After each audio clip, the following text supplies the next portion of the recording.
What is trauma-informed care? This training is for parents or professionals, whether they be probation officers, therapists, corrections officers, any number of people, teachers, coaches, the whole 9 yards. We are working with somebody who has been impacted by trauma, and I'm going to show you how that is different.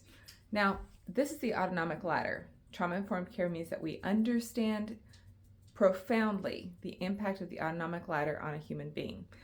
The bottom two are going to relate to trauma-informed care. These two mean that the human being is in the sympathetic nervous system typically. Their body has been trained to be reactive. This is not a choice. This is something that was hardwired in them probably as kids or through significant events or a series of significant events. It means that their blood has left their core, their brain, their lungs, their heart, their digestive system, and has gone to their arms and legs so they can escape the dinosaur. Hypervigilance. If you're in the top two, you're not in trauma. You're not in trauma mode. In the top two, your blood has returned back to your brain, to your major organs. Your digestion is continuing as normal, and it's a whole different situation. They may not be in care if they're not in the sympathetic nervous system, which means that most of us who have that person who is in care likely is often in the sympathetic nervous system. So what does that look like? So it starts down here with I'm alert. The person who's in I'm alert is reactive.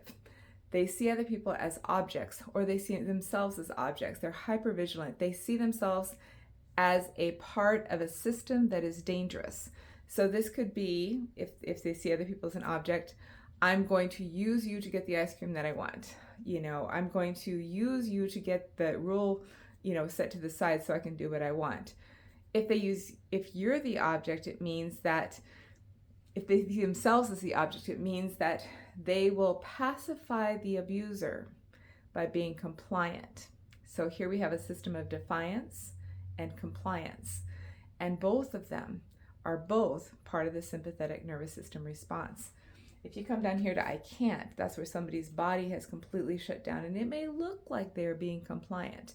It may look like they're hunky-dory with what all the rules are, but it's likely they're shut down, they've given up, they have no voice, they have no choice, so why try? And that's the most dangerous place to be at. It is actually delightful when you get somebody who's been in I can't to move up to I'm alert, where they may start complaining more. They may start speaking out more about things that they disagree with or they dislike. They may not be holding it back anymore. And parents may be thinking, whoa, what happened? They went into treatment. Now they're completely misbehaving and disrespectful and all this stuff. No, they've actually now found that they can speak, and that's going to be helpful in their treatment. So this is where we come in. So how does that help in their treatment? Voice and choice. So a lot of providers, and when I was in my 20s, I probably would have fallen into this had I been a provider, so I'm grateful I wasn't. But it's very easy for us to want to save the world, and that means that we want them to do what we want them to do to help them be safe.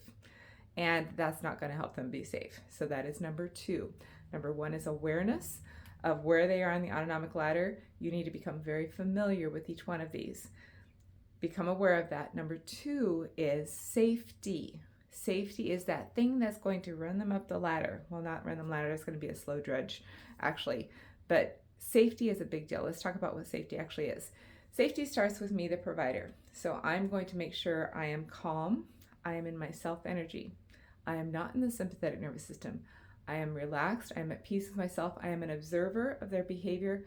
I'm not involved with it. I don't feel responsible for it. I'm here as an observer and a support. I'm calm. I'm communicative. That means that there are no surprises.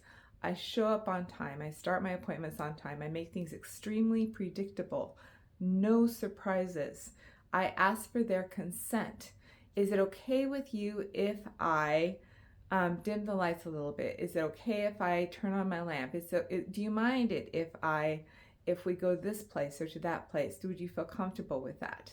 We ask their consent, and if we don't get it, we don't do that thing. So that's how they start learning, I have a voice, I have a choice, and this person actually cares about me. That's important. So calm, communicative, collaborative. That means, okay, this is what our goal is. What do you think is going to help you to meet that goal? Okay, let's think about that for a second. So that means that If someone often says, I can't, it's because of my trauma, we acknowledge the trauma. We normalize that and we say, yeah, absolutely. So what is the first small step that we can take that's going to make you feel like you can master this thing that feels so hard right now? What do you think? And it might be something very small. I want you to walk beside me. I want to have headphones in. I want to, hold my fidget. What's that thing that's going to help you do that? Because we have to reach the goal, but we can take baby steps as long as we need to get there so that you feel like you can do this confidently. So collaborative, we're not trying to push them down the road before they're ready to get down the road. They need to walk down the road. And we're not going to force them. We're going to walk beside them. So it's a consistent check-in. So this is where we also get into some concerning areas as providers, because if we are consistently feeling frustrated, then we are way ahead of where the client is. So far ahead, and we've got to cool our jets. It is not about us reaching our goals. It is about the client reaching their goals. So we need to stop and we need to see, hear, and understand where they're at and what our role is. Our role is as a support. We're not dragging them. We are walking beside them. They are the captain of the ship. We're simply riding along. This is really important. So collaborative means I, as a provider, am not in charge. They are in charge of their own ship. So collaborative, and then we did consent, and that is that they're requesting it. So calm, communicative, collaborative, and then we ask for consent. Would you mind if? To make sure that they know that they have a voice and choice when they are with us.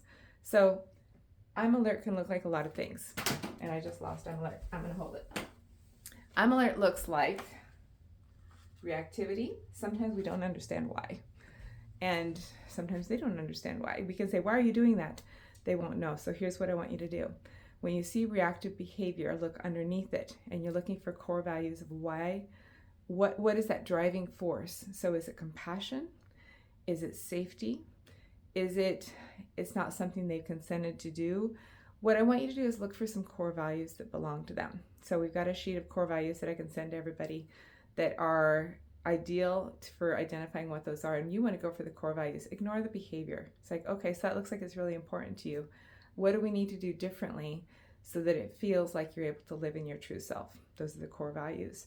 If somebody's very reactive about anything at all, it could be something in their environment, it could be something about somebody's response, it could be a key word.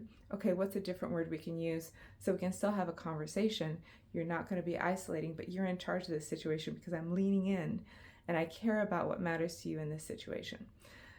So I'm alert is going to mean that you're going to be in your self energy, you're going to remain calm, and you're going to look for that core value and help them discover that. That's the discovery piece. That is identity building. When they start learning to build those core values and live by those core values, then you're good to go. You've done a great job and they've figured it out. And then you're not going to be as necessary and they won't need to be as reactive. Part of that is going to help them to identify what healthy boundaries would be for them. Sometimes we're so frustrated because they're not showing those healthy boundaries. Well, there's a darn good reason why. So identify what those core values are. And as they become stronger and we validate, what those core values are and help them explore different ways that they can live out life and reflect their core values, they're going to move up into I'm aware, which is a fantastic place to be. That is a boundary setting place where they feel confident and comfortable in themselves to say, I don't like it when you do that. So, okay, I won't do that. Done. And if somebody doesn't do that, then they need to create some distance. And then you can start exploring that as well. But that, again, is the client's choice. Talk about I can't for just a second. And I can't is when they're so shut down that there is no sense of safety anywhere. And you're just going to park with them. And it may be very gentle. Peer support is great for this. Finding things that are very mindful. Being outside, going for a walk together, petting the dog, coloring. All those things are going to help them move up into I'm alert.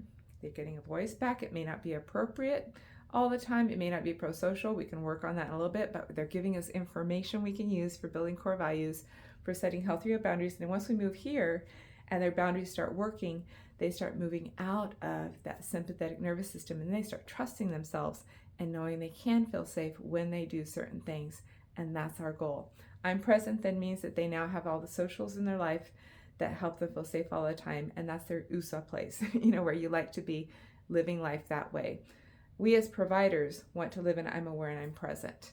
If we're not, we need to figure out what to do to feel safer, set different boundaries so that we're reflecting our core values, making sure that we've addressed the issues within ourselves so that we're not in I'm alert. Because then if we're in I'm alert, then we're going to be passing that along to clients, and that's not going to be helpful. We have to be in positive self-energy, which is the top two. So this is trauma-informed care. It is not just getting them to meet their goals. They have a whole body system they got to work out and figure out.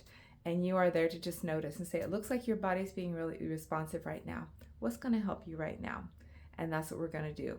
We're avoiding isolation. We're involving more things. We're participating in activities. We're organizing. We're walking. We're playing. We're finding joy.